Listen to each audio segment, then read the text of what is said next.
I'm Anna Camp, and this is Scream Dreams. Did you ever meet the father? Absentee father. We called the facility. We weren't mad. Okay. We just wanted to know who the dad They fell in love. be. It was okay. Yes. Did they know? They were shut down permanently. Because it was a dog brothel. gone. That's why. It was a dog brothel. Hello, friends. I'm James A. Janisse. I'm Catherine Corcoran. And I'm Barbara Crampton. Welcome. Welcome to another episode of Scream Dreams. Scream Dreams. Our guest today is an incredible actress. An incredible actress. She's an amazing actress. The best. The best. She plays Tracy Whitehead in the show Hysteria. Which also features our very own... Me. I'm Barbara Crampton. Me, Barbara Crampton. I'm in Hysteria too. I'm hysterical. Hysteria premieres on Peacock October 18th. And also on USA. Please welcome our very special guest, Actress, producer, Extraordinary human being. Anna Camp. Anna Camp. Anna Camp. Okay, we have a short amount of time because we have Anna Camp today, and she is busy and she's got to go. Oh my God. Don't throw the guest under the bus. We're behind. It's Well, no, you know what? We started I late. got here 5 minutes early. Yeah. I know. We heard her walk in Professional. halfway through Matt's She interview. is No, a 'cause professional. For people that don't know, we actually tape the show once a month and we have all our guests on one day. Mm-hmm. It's not like every day we're doing this. And so we just had Matthew Scott Kane on, the creator of Hysteria. My name is Matthew Scott Kane. So Yeah. He's still there. He's off screen. Off camera. And now we're having Anna, and we're still talking about Hysteria. So we want to hear from Anna what her experience was on the show. How did you link up with Matthew and get started on the show? I actually, first of all, thanks for having me here. Of course.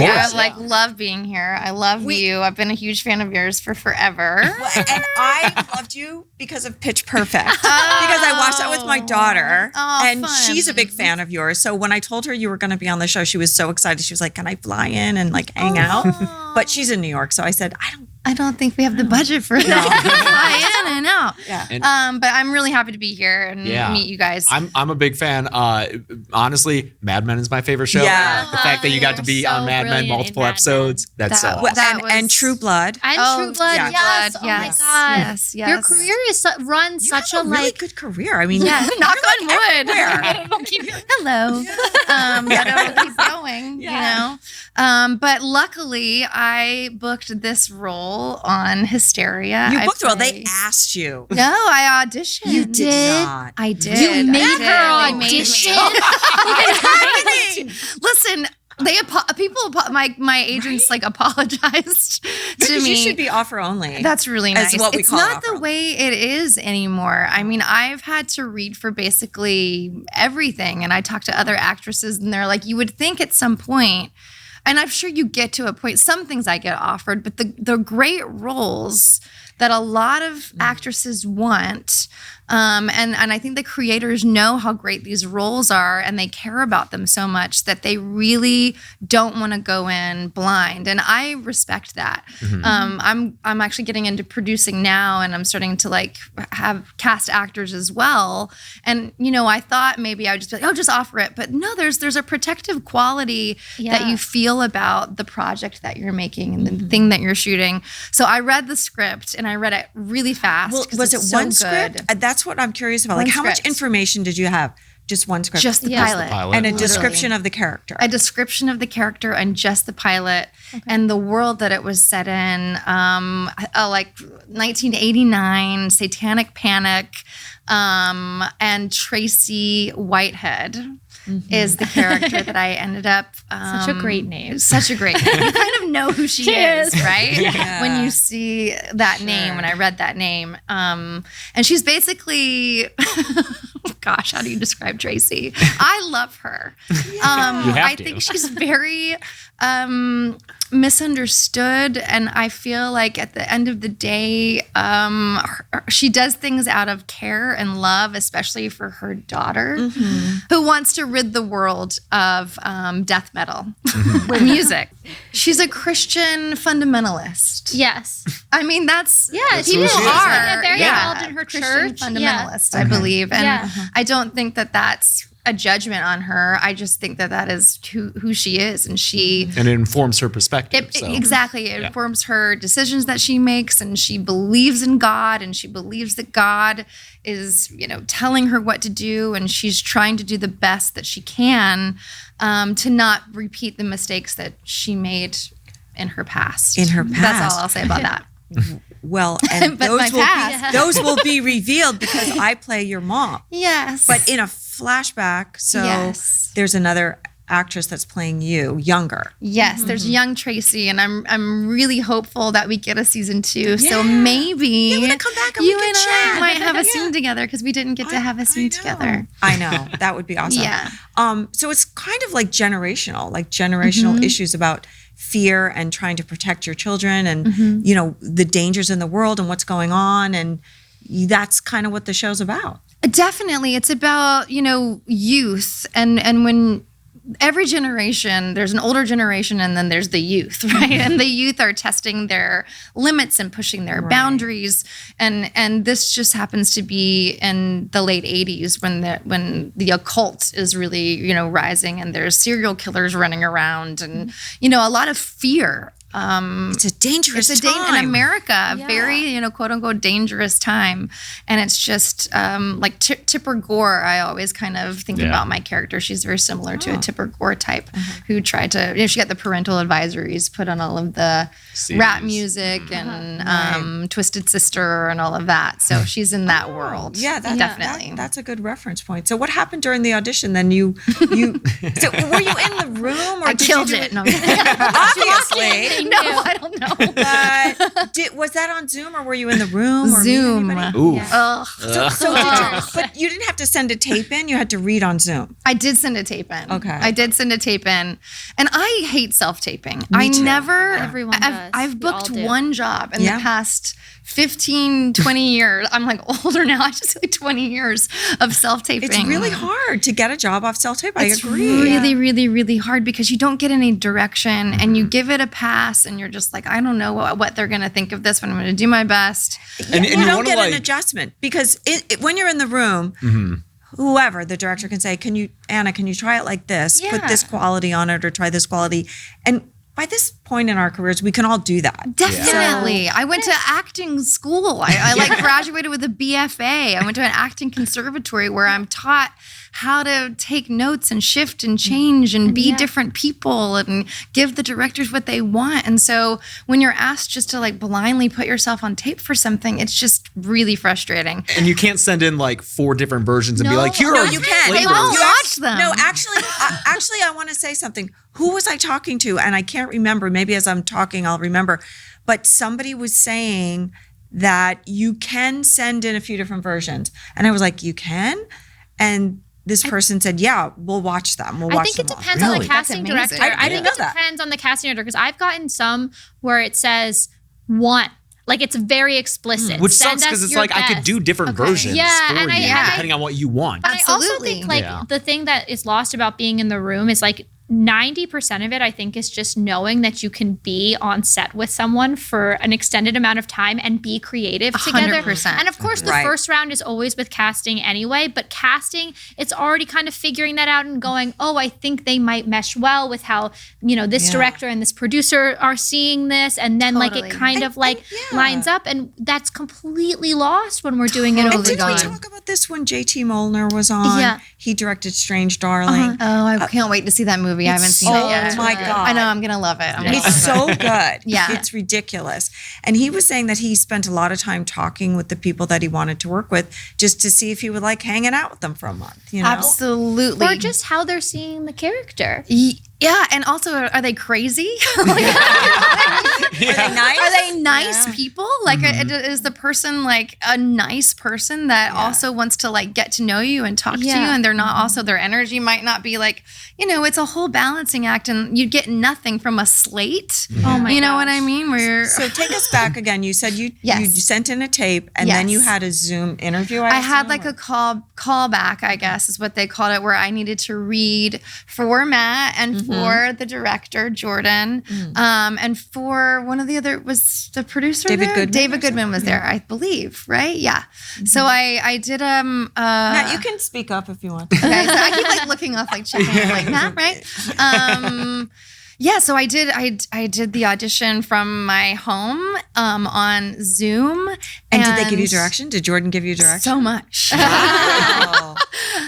A lot of direction, like and so much direction, to be totally honest, that I was like, wait, what's happening? I was a little taken aback by, I've never had that much direction before from a director. So it kind of, at the end of the audition, I actually called my agents and I was like, listen, I really want the role, but I cannot tell if that guy liked me or if he thought that I couldn't do it, or it actually made my head like hurt and because like it gave you so many because it was every pieces. line. It was every like, do line. this on this line, it was do not, this on that line? Yes, it was not Wow. line readings, but it was like, as an actor who I've been doing this for a really long time, I've never had somebody almost puppet me into every line. So at the end of the thing, I was like, if I don't get that, whatever. To be honest, I was like, this is really an interesting experience. Well, one Matt that was I've saying never he's a had very before. particular director. Very particular, detailed. very and particular. very detail oriented and Yes. exacting. And we saw you were out of town, but we all went to see the first episode. I got to see it at that thank goodness. screening. Oh, Yes. good. You did see it Yes, finally. I did. Yes, I did. I love it. I love I it. It's love so it. good. I think we It's so walked good. out with, I believe you sent. I sent my boyfriend. Yes, in your stead. Shout out to Michael Johnson. Yes, sent we him walked there out with him and Yes, talked to yes. him. Oh, good. Oh, good. I'm glad you guys met him. Yeah. He's the best. He loved it too. He texted me right away and he was like, "Oh my God, It was Anna." so good. I can't believe how good it is. And Yeah. when you talk about detail oriented, like everything was curated, like every frame. I love that. Yeah. When you have the time and you have somebody that wants to take the care to do that, like everybody's hairstyle, everybody's clothing, wonderful. Your the wig. camera My movement. God. Die for my wig. Trace. I called her Trace. It's such a Yeah, that The that wig wig you was. call- I it miss is a her. Is that character. weird? Like, I can't wait to see her. Like, when I see her, when I hopefully go back for season 2, and like Yeah. Katie Ballard, our hair, Katie Ballard, we wonderful. love her. Oh my God, just Yeah, die for she's her. amazing. I feel like when she shows me Trace from like the wig box, I'm gonna start to cry. It is like a character in itself. It I remember like is. coming out because like I've watched you much of my life and been like, oh my gosh, she's such a beautiful, talented actress. And then you see Trace on her head, and I was almost Yeah. like, it's unfair, but it's amazing. Right. And like I love it. Good. Yes. Good. That's exactly the way you should feel. And it was so distinct. That wig was so distinct. And let's again talk about Katie Ballard because I Yes. worked with her on Creep Show. Yes, me And- too. Cool. Yeah. Yep. And she put a wig on me and I was like, wow, that is the best wig that's ever been put on me. It looks amazing. It looks like my real hair. Who are you? You know, and Incredible. and then she's meticulous and she's detail oriented meticulous. as Yeah. well. And you could feel that like everybody was to a certain extent in their own way. And I feel like that's what really elevated the show at the end of the day. It's a different experience. It's like you're watching almost a memory piece in a way. Like I felt like when I watched the pilot that I had lived this, or this had been lived before in some way. The nostalgia, also just parts of the way it reminded me of like Poltergeist or certain 80s horror films combined. And then also just the feeling of being in high school and falling in love for the first time. I mean, it really hits on so many different levels that's that what I I really think. hope people That's love what- it as much as I do. that's what we said to Matt. Like you can watch this show and see everybody can see themselves in it. Yes. There's some role that everybody goes, that was me. Yes. Yeah. Yes. 110%. So. And I feel like it's a different kind of character than you normally play, right? Yeah. I mean, I usually play villains, and I wouldn't call her a villain only because I love her so much. The only role that I could think of that it's a little similar was Sarah Newland in True Blood because she's Okay. so religious. Okay. yeah. But Sarah Newland is like very campy and like over the top, and not as much pain as Tracy is. At the end of the day, Tracy is in a lot of pain, and she is ashamed of who she really is inside, and she's put on the hair, the armor, the cross, the buttoned up. She's protecting herself because she's carrying so much shame. That's Yeah. a really good point about, protecting. Yeah. I hope that people don't, I mean, I know a lot of people will be like, she's the bad one or whatever, but I hope that like audiences are smart enough. And I think that in this season, you get something that you rarely get to see, which is a flashback of a character, and you get to see why they are the way they are. Right. And I don't normally get to do that in my roles, where if I play like the baddie or the big bad or whatever, you don't get to see why. And this was such a gift to get to see what made her the way she is today. Do you like playing bad characters? How do you channel that? Because in real life, you're so kind and nice and bubbly and friendly. Yeah, you do. Thanks. Yeah. I enjoy it because I look at them like a puzzle, like a challenge. And also I enjoy making them not one note. Like I love comedy also. It's something that I'm really, really into. So it's just a fun challenge for me to kind of see what makes them tick, and also to go back and forth from being like funny, bless you. Thank you. From being like funny to like off the deep end crazy, or just plain mean, or just plain pleading. I just think there's like such a variety of emotion you get to play with a villain. So how do you work on your characters when you do? Because we all have a different process of how we approach a character. I mean, you read a script and you go, maybe you get a mental note of what you think about the character, and then take us through like going through the beats of it and how you come up with compiling things to come up with a performance. Oh my gosh. I wish I had more time. It's so much. It starts, knowing who a character is starts back before I even know that I'm getting the role. Like I feel like growing up in the South, and being a woman from the South Carolina, I was more of an observer of people there, and of women there, and of my mother. And I feel like I get a lot of roles where they feel familiar to me from like, even as a young girl taking acting class, I like just studying people. But then once you get the role, I read everything over and over and over. I circle the important words. And then I really mark and score my script up and just like beat it out, kind of say it out loud a little bit to myself, you know what I mean? And really memorize everything like so I have it like the back of my hand. That way when I go on to set, like whatever happens, it'll just come out of my mouth. I'm like that too. I like to memorize heavily, and I know people that don't like to do that, and I've worked with people that don't like to memorize and they want to learn it on the day. And I can't do that. I can't do that either. I like to, especially long speeches. I had like a lot of really long speeches when at first you're like, oh my God, I'm so intimidated by that. But if you get it in your body and you say it over and over, like I'll say it in the shower or whatever, I'll be like driving and I'll just like, sometimes I'll just like start saying it. That way when I get there and there's all these people on set and everyone is staring at you and you're getting your makeup done and everyone's pulling at your dress and it's like the lines are in here already. So I can just be there. They're safe. They're safe. Yeah. They're with me. And then when it's like, and action, go, you breathe and then you let it kind of go. And then it doesn't really matter what direction they give you because it's already in you. Exactly. And you're like, I would actually I've been doing it this one way at home and in my mind, I would love a little bit of a go this way, Anna, or paint with this color this time. You know what I mean? Well, but did you get that with Jordan on this? I did. So after you gave that audition, you called your agent. You said, I don't know if I'm going to get it, but whatever. How long after that did you get the call? Gosh, I don't remember. It wasn't that. It was pretty soon. I'm sure. I think it was pretty soon after I had my Zoom that I got the role.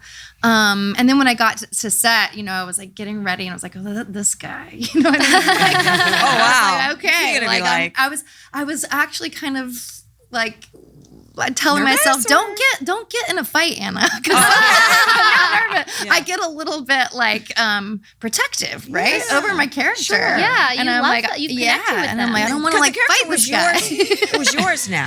That's right. I won. And you have to own her. And I have to own that. And there can be no doubt when I walk onto a set of like, oh no, I can't, maybe I don't have it. And then the performance will fall apart when all of the lights and the makeup and the hair and the costumes happen. So there's a certain amount of confidence and ownership now of I'm here. This is my time to be an artist. Yeah. I get this hour, 2 hours to do this scene. And I am an artist and I'm going to do what I do. And if you don't like what I'm doing, like if you're really like, this is bad, this is way off, then I shouldn't be here. Yeah. But I'm an artist and I've worked really hard in my life. And I feel like I've created a craft for myself that I was a little bit like, okay, like I'm putting my dukes up if he's ready to let go. But he wasn't like that. Not when we shot. I actually felt, creatively pushed, like very, very, very pushed to my limit.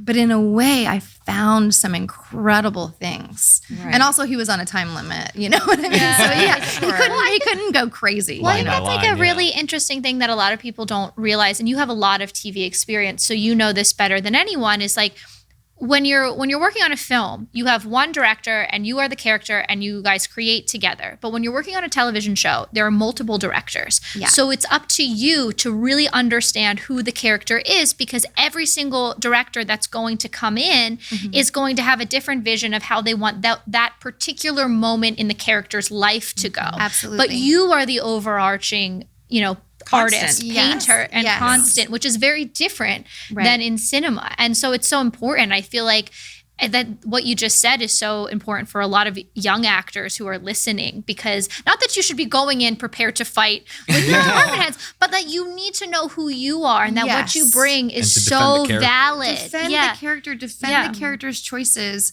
And also, not to an extent where you're like, I don't want to work with that actor again, you know what I mean? But to really know who you are and come up with smart answers to the questions that they might ask, especially if you read a scene and you're like, oh my God, like I really, like my character would want to say this, like it doesn't feel right. I'm not even someone that does that on set. I normally would text Matt, like I would work on my script. I would get a hard copy of the script. I don't do the iPad thing. Like I want to hold it. I want to feel it. I want to write on it. And I would text him like 4 days before the scene and go, how do you feel about if we just switched this line up? Because I want to give him the time to think about it as well. So it's not just like a rush decision, like right on the day. But everybody needs to be respected in their craft, like the writers, the showrunner, everybody. So I try to be very respectful, but also hold my ground. So when a new director comes in, I can like be confident in who I am. So go ahead. When you talked about you were being pushed to your limit, you know, was that just on that first episode? Was that the whole way through? Because I know from the trajectory of your story that there's some places that you go that are pretty intense. So what was that like, being pushed to that limit, and how was that for you?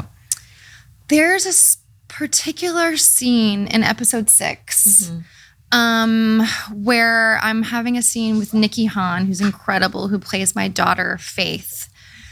And good name. Yeah, very good name. And there's a moment where I don't know how much I can say, but I'm screaming at her. And I love her and I love this actress. And it felt really painful to do. But then I just started using it because Tracy feels pain as a mom to have to do this. And I'm not a mother. I just have dogs. I'm like a dog mom. But something that you created, a whole person, and you just want to protect them and save them. Sometimes anger is what you have to scare them out of making a mistake in their lives, you know? But I remember after that scene, like I had to like sit down and kind of be in the dark for a minute by myself, because I accessed like real vicious anger. Your body doesn't know you're pretending. Yes, right? Yeah, your body doesn't know. And when you start to feel that, you tense up that way, or even if I started to play sick, or there's a scene where there's like some combat going on, your body really starts to take on these feelings, and you have to mentally tell yourself, body, you're okay. You're okay. You're in a safe place. And dear God, I hope that performance is good. Evolution doesn't know what acting is. That's so true. Evolution doesn't know what acting is. No. There was a period of time where I couldn't cry. on film. And that was because I was in like a lot of a dark situation in my own personal life and trauma. So my body could never relax into that. So it wouldn't allow me to feel that sadness. So I could not cry. And now it's not a problem because I'm not in that situation anymore. Right? But your body doesn't Your know. body keeps the score. Great book. It is such a great Anybody book. wants to read that book, amazing book. The body keeps the score. I don't know. So your body can hold trauma like and certain things, and then it will protect you at a time where you're like, I'm just trying to act here, like it's okay. It might build up a wall where it just won't let you feel that because it would be too devastating for you in some way. I had an experience recently where I yelled at my husband, and I haven't. We all have that. I love it. But I don't yell at my husband that often. But it had been building up and building up and building up. And my husband thought I was going to divorce him after I yelled at him. Wow. Because I don't do that. But I realized that I need to do more of that, and I don't do enough of that. It's in there. Because I'm a caretaker, and I'm a people pleaser, and I want everybody to get along, and I want to, I'm a good host, and I just want everybody to feel good. Of course. And I've taken enough shit. Yes. And I was fucking over it in that moment. And I yelled at him, and it felt so good. And I actually felt like, wow, I hit like a milestone in my life. I mean, it sounds weird. And I know people are laughing out there. No, I love it. But it's like, I keep returning to it and talking to my husband about it, but I'm like, there was something there for me, that release that was really good to do. So expect that I'm going to be yelling at you a little more. I'm into it. I'm Jesus, into these tape days. Really to hit, it wasn't really about him because he didn't really do anything. It was really something in me that I hadn't communicated. Yes. So, anyway. You accessed a part of you that I feel like is there, but didn't have the tools or the pathway to come out yet. And that just thing that your husband did just sort of opened a little bit of a door. But I think also as women, we're so programmed to be the hostess and be the caretaker, and everything is fine and everything is perfect. And I got this. I compensate for everybody else. And like, I can handle it and I can take it. Absolutely. Absolutely. But there's a lot of stuff, like especially as an actor, you know what I mean? But you see that in your character, Tracy, true. Like she has this kind of like softness to her voice where it's like everything is fine, everything is okay. But there's like this like really nuanced bubbling under the surface that you do that's just like beautiful. She's captivating to watch. She really is. Thank you really so much. Those are my favorite types of people to play because there's inner conflict, inner turmoil, inner struggle, and then to put on the mask on top of it and like just paint this beautiful, lovely, peaceful picture, but like knowing internally that there's like a storm and the house is on fire, literally. You know what I mean? It's just really exciting. I just love playing characters like that. So in real life, you, Anna, what are you afraid of? Yeah. Since that's what we talk about on this show. And that's a lot what Hysteria is about. So much. You hardly ever ask that question. Well, I'm keeping to the time. Good job. What am I afraid of? I'm afraid of like so many things. Really? I mean, sure. I mean, I'm afraid of I want to say something like that's not like a Instagram like hashtag whatever, but I am a bit afraid of not reaching my like fullest potential. No, that's a real fear. A lot of people have that. Yeah, I am. I think that's probably fascinating for a lot of people to hear coming from someone like you who has been so successful. But that affects everyone. Everyone kind of has it's that like, what is my legacy going to be? I'm not here forever. And is what I'm doing with my life, is it selfish? Or is it helping people? I would like to think that I'm helping people feel something and either laugh or cry or feel less alone as a storyteller. Oh, you absolutely That's what I would like to think, but I'm so scared of like... we're all telling you how much we've enjoyed you over the years. Thank you. But then on the other hand, we're all also artists. So I'm sure part of you is like, well, this is all of us just blowing smoke up our own. But I think there is value. But I'm just validating that concern. Totally. And I thank you. I appreciate that. Because it's like we think about sometimes. We think about like people doing like researching cures to diseases and stuff. And we're like, we're playing pretend. And I'm like putting on like a wig and a blue dress. But that's exactly it. In the Poetics, Aristotle says, this is like very actor hippy dippy shit, the Poetics, Aristotle, which is like the Poetics is the first book that we have on like what the purpose of like theater and storytelling is. And it's very short. You can read it while you're having a bowel movement. Everyone should take it. I love it. And so he says in it, it is the closest, the purpose of storytelling, i.e. theater, film, television, music, songs, whatever, is that it is the closest we can be to understanding another human's suffering without suffering ourselves. And in that, in that he coins the term catharsis. And what he means by that is, he says, like, because when you're watching a film, when you're watching a TV show, you feel sadness. You might cry. You might feel fear. You might feel joy. You might laugh, you know, all of these things. And they're very real in your body in that moment when you're watching it, right? Because the body doesn't know it's not real. But at the end of the film, the lights come up and you're safe and you're back to center again. You're purged from that experience, but renewed with an understanding that you didn't have 5 minutes before. Beautiful. And he says it's in that understanding that there's the ability to create real change. So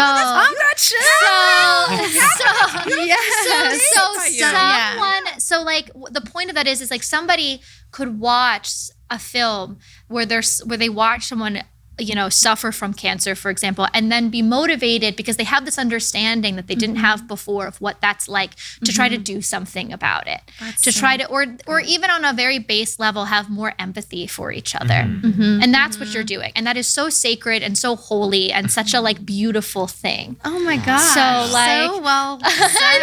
And thank you. It's Aristotle, not me. Like, so unexpectedly, like that's so lovely. Thank you for that. I'm gonna like never forget that. That's the truth. If nothing else, like if we could conquer a fear of yours, that like that is your legacy, and trust that even if it only, you know, even if only one person sees that and feels that way, you've changed the trajectory for them that wasn't there 5 minutes before. It's definitely books worth and it. storytelling and that's what it is. In general, are just good for everybody. It's good for society. It's a really sacred thing that we're doing. That's what I'm hopeful for, because I'm not in it for the like fame or the whatever parties and all that crap. Like I just want, like sometimes I just want to act. I love acting. I just love it so damn much.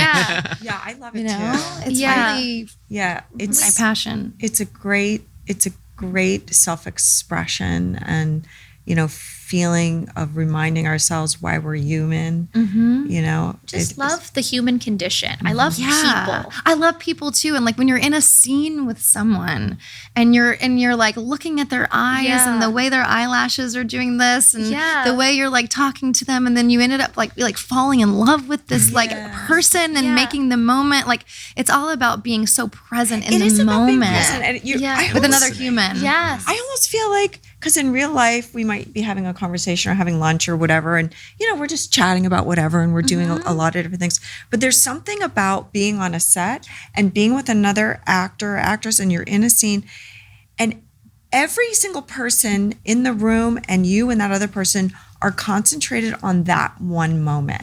It's that one moment of everybody collectively tuning into the same thing. And I love that feeling. It's almost like time slows down to kind of really unpack whatever this human moment is. Right? And you have license to look at that person in the eyes and not turn away. And not do something else. And we don't have that every day. No, we don't do that. No, especially our phones are going off, whatever else that you have to do. It's such a grounding. It is a grounding. And it's a reminder of like, amidst all the craziness, the like BS, like again, the Hollywood, I think it gets so easy to get so lost, especially out here in like the Hollywood machine, where it's like, I have to be at this party and doing this and feel so, and be relevant. And like all of that is such like BS. It's such BS. Because once you're finally in the moment where you're just connecting with each other, that is the high. That is definitely the high. There's nothing better than just being present with each other. Absolutely. Those are the moments you remember when you walk away from the set too, or you think about, what did I do in that scene or that movie that I just worked on? I remember those moments from those movies that I felt really connected to that other actor. Yeah, it's electric sometimes. It's just like so exciting. I was just doing a scene on something in New York, and it was like the end of the, I can't give away too much, but it was the end of the season, and I'm standing there like talking with this other actor, and we're like face to face. We've come face to face, and there's a thunderstorm going on above the studio. Like we can hear it, like we're in Queens, we're at Silver Cup, and we can hear the thunder. And it was happening in between my lines. Like the thunder was going, and we were looking at each other like that. And we both knew that, and we were waiting for each thunder to happen before we said the lines. And then they called cut, and they were like, you guys, that was absolutely incredible. And we were both like, did you hear that? And he was like, I felt like we were not on set anymore. I felt like we were in the scene of the world, and it was raining, and I mean, it was it transcended. You know, have you ever done viewpoints? Have you ever? I have done viewpoints back in college. Yeah, I feel like that was like a huge. It's like a type. It's a type of acting that you work from the physical inward instead of the emotional outward, and it's all done through like movement within ensemble. So it's a theater thing, and you learn the piece as an ensemble, and sometimes you don't even know what roles you have within the piece until like right before. You learn it as a community, and it's all on grids and moving. And I've worked with this director, Josh Fox, who's a brilliant like Academy Award nominated documentary filmmaker, but also a theatrical director, and he taught me this. And we did one of these exercises that he does when he starts any rehearsal is you run the whole ensemble runs in a circle. Have you done this? Yes, I've done this. And then you change direction over the course of the run, but there's no leader, and you don't know when you're going to change. So you're going clockwise, and then you all simultaneously are so connected that you just move counterclockwise together. And it's so just magic. Yeah. And it's just about being connected. And listening to the group, and listening to the other people in the room with you. And feeling present. Yeah, exactly. Yeah. That's cool. Thank you for being present with us. Thank you guys. Nightlight, you have to. I'll ask.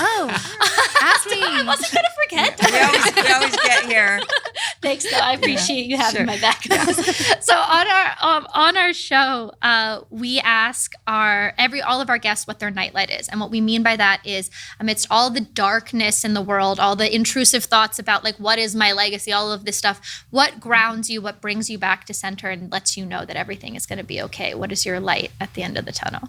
My light at the end of the tunnel. I mean, I don't know why when I closed my eyes, I just saw my dog. That's a big one. I did. I saw my dog. I love them so much. What kind of dogs do you have? I have and what are their names? a mini Bernie Doodle, and her name is Mira, and she got pregnant by accident. Oh, wow. Yeah, she got pregnant by accident. Well, not by accident. Well, she had a good night, I guess. But we took her to a boarding facility for one night, and we told them she wasn't fixed. And we were like, it's an emergency. We have to board her. They're like, don't worry. We got her. We'll take care of her. We'll keep an eye on her. We'll sleep with her. Everything's fine. So we picked her up the next day. She snuck out? Came a couple of weeks went by, and she started like showing. And then my friend was like, oh my God, Anna, I have to ask, is Mira pregnant? And I went, no. She's not even like 1 year old. Like, what are you talking about? Took her to the vet. I mean, I put my hand on her belly and like rolling puppies, like rolling. Wow. And I was like, oh my God. Took her to the vet. She was pregnant with 5 puppies. And she gave birth the next day. I thought I had 5 to 7 days. The power was out in my house. Also, the story's crazy. The power was out in my house.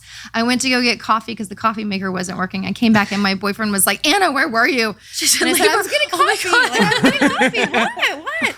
And he said, Mira's water broke on my head. Oh, no. She was sleeping on the pillow behind, and her water broke. Oh, my God. And I go, Michael, we had YouTubed everything. And I said, Michael, you have to go to the store. You have to get a bulb syringe. You have to go get scissors that we can cut umbilical cords. You have to go now. What a home. You were going to do it yourself? Yeah, because it was birth. Well, listen to this. The vet said it was going to cost a couple $1,000s. And then they were like, Mira will do it. She knows what to do. You don't have to do that much, but you have to break the little sacks, like if they can't get out. And I was like, I YouTubed it, and I thought I had like a week. No, it's happening now.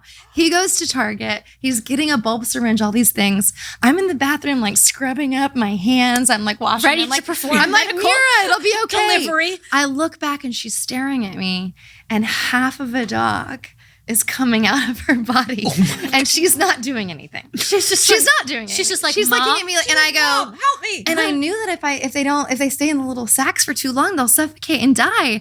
So I just literally leapt down and pulled the dog out of her body, and I broke the sack, and it didn't have an umbilical cord, thank God. And I took a selfie, and I sent it to Michael, and I said, "Get home now." And he goes, "Oh my God!" So like literally, we birthed 5 puppies. They were 45 minutes apart each one.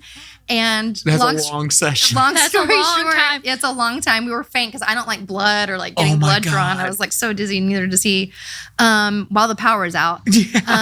So long story short, we kept one of the puppies, and so I have her and her son Hank, and he looks nothing like her. My and God. Did you I think ever they're- meet the father?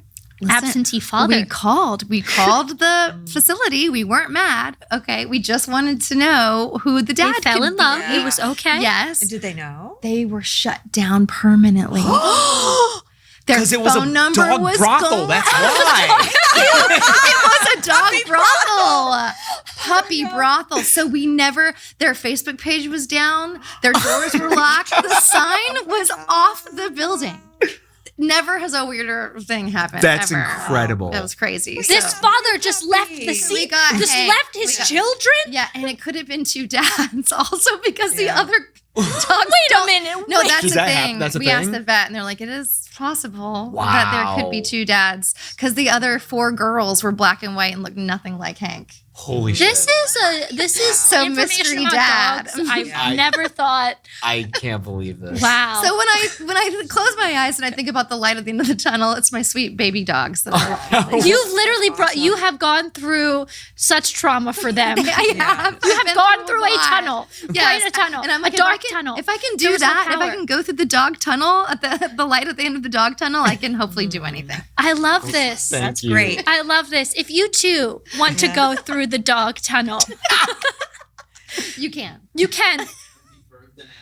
And Yeah. I don't really know where I was going with this, but watch The power's Hysteria. back on now, so it'll be a much easier birth, I would think. I would hope. I don't know. Well, Hysteria is a little bit of an easier experience. You're in the comfort It of your own was. home. Yeah. I've done a lot of weird, hard things in my life, and like, if you can get through some of those things, I feel like I could do that. You know, hopefully. That is the moral of the story. If you can give dog birth, If you can give life to dogs unexpectedly with your power out in your house, you can do not almost anything, but a lot. a lot, Anything. anything. We're gonna go in anything. And again, we just want to thank you for being on the show. And This is so you're so wonderful. honored Where to should people have you. follow you if Yeah, you where want can they that? follow Oh, Do you yeah. use what Follow platforms do you me. use? I only use Instagram, really. So I'm at the real Anna Camp. As lame as that sounds, I'm at the real You are Anna the Camp. real I was There following another the fake Anna Camp. See, Yeah. there you go. Now- Well, you're the Anna- official Catherine Corcoran, right? Aren't you? Sometimes, Catherine sometimes. Please don't tell people that. Oh, sorry. Well, I am the real Anna Camp. The real Yes. Anna And Camp. Hysteria comes out October 18th. Yes. On Peacock. Yes. And you can watch it all starting on October 18th. You can watch Yes. every episode all night long. Yes. And then you can watch it again and again And again and again. You should, yeah. And Yes. keep watching it so that it gets a second season. Absolutely. Thank you so much for having me. Thank you, Anna. Thank It's you been guys. fun. Thank you. That was very fun. And not scary at all. I think we should use everyone saying they're Barbara Crampton. Me, Barbara Crampton. I'm in Hysteria too. Me, I'm Barbara Crampton.